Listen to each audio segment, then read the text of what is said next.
इतिहास। भारत का इतिहास। उत्तर में हिमालय से लेकर दक्षिण में समुद्र तक फैला यह उपमहाद्वीप भारतवर्ष के नाम से ज्ञात है, जिसे महाकाव्य तथा पुराणों में भारतवर्ष अर्थात भरतों का देश तथा यहाँ के निवासियों को भारतीय अर्थात भरत की संतान कहा गया है। भरत एक प्राचीन कबीले का नाम था।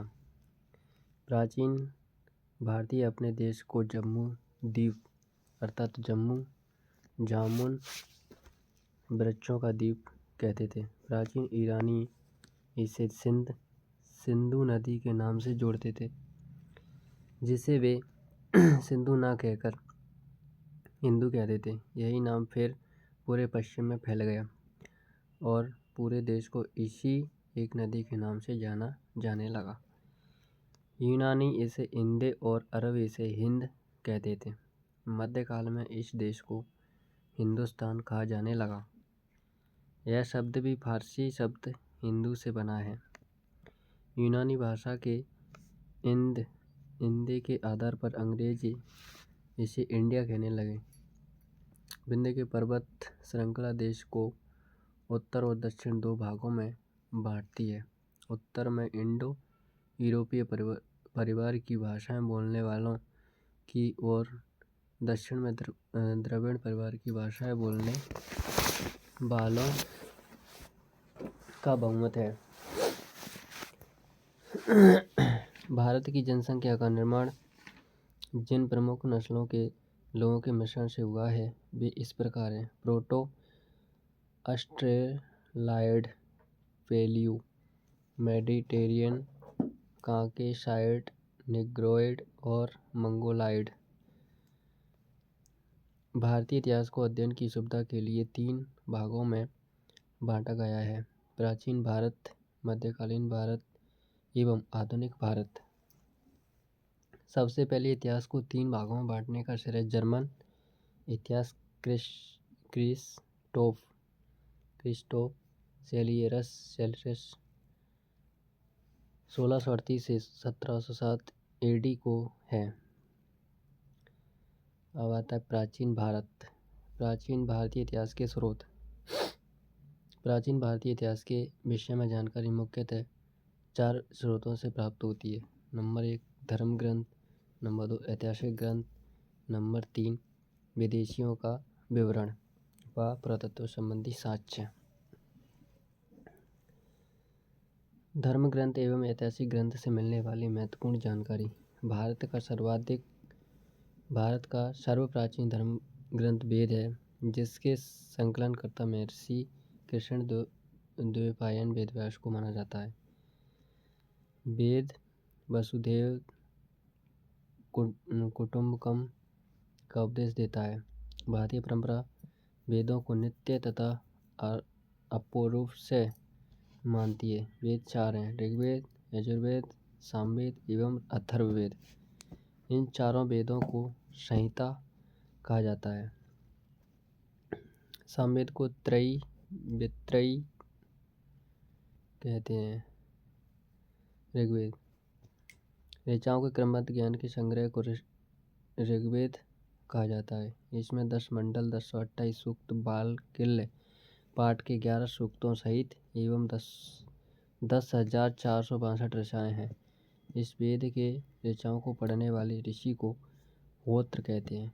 इस वेद से आर्य के राजनीतिक प्रणाली, इतिहास एवं ईश्वर की महिमा के बारे में जानकारी मिलती है। विश्वामित्र द्वारा रचित ऋग्वेद के 3रे मंडल में सूर्य देवता सावित्री को समर्पित प्रसिद्ध गायत्री मंत्र है। इसके 9वें मंडल में देवता सोम का उल्लेख है। इसके 8वें मंडल की हस्तलिखित ऋचाओं को किल कहा जाता है। चतुर्वर्ण समाज की कल्पना का आदि स्रोत ऋग्वेद के 10वें मंडल में वर्णित पुरुषोक्त है, जिसके अनुसार 4 वर्ण हैं: ब्राह्मण और क्षत्रिय, वैश्य तथा शूद्र।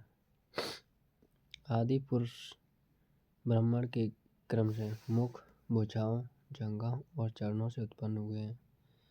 धर्मसूत्र 4 प्रमुख जातियों की स्थितियों, व्यवसायों और दायित्वों का कर्तव्य तथा विशेषाधिकारों में स्पष्ट विभेद करता है। ऋग्वेद के कई परिच्छेदों में प्रयुक्त अधन्य शब्द का संबंध गाय से है।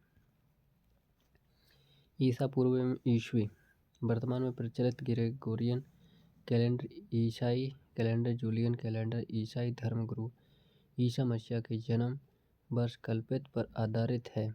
ईसा मसीह के जन्म के पहले के समय को ईसा पूर्व BC before the birth of Jesus Christ कहा जाता है। ईसा पूर्व में वर्षों की गिनती उल्टी दिशा में होती है, जैसे महात्मा बुद्ध का जन्म 563 ईसा पूर्व में एवं मृत्यु 483 ईसा पूर्व में हुआ।